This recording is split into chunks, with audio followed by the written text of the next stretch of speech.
Good morning, class. Mr. Gelak here. I am going to be discussing a unit overview for your current unit, your self-portrait drawing. We are going to quickly discuss your learning goals, our essential question for the project, and a vocabulary.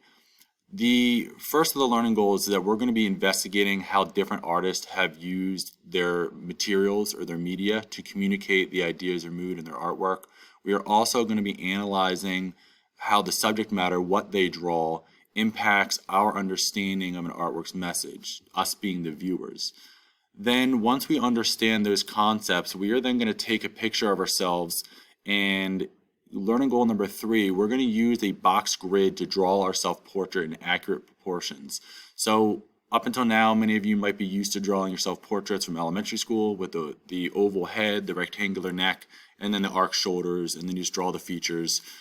Just looking at yourself in the mirror. What we're going to do is take a photo, draw a mathematical grid over top, and you're going to draw your self-portrait box by box. I'm going to demonstrate all this in the coming days in the unit. We're going to break it down systematically so it's nice and easy for you.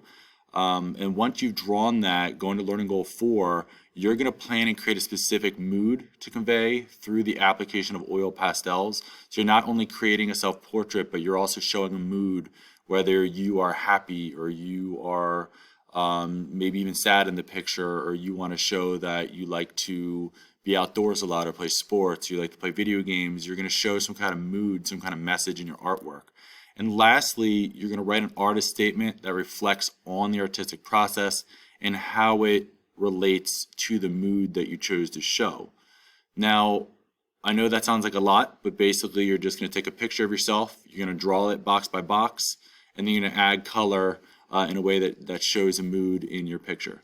Now, your essential question is, why do artists write an artist statement? Why does any artist bother doing that? And the reason for that, to get cut to the chase, is that you want to explain to the viewer what the artwork is about, so they don't have a misconception as to what it's about, because you're telling them directly, this is what I created, these are the materials I used, and this is the message that I wanted the viewer to see. So that is why we write an artist statement, but we'll be discussing that day by day.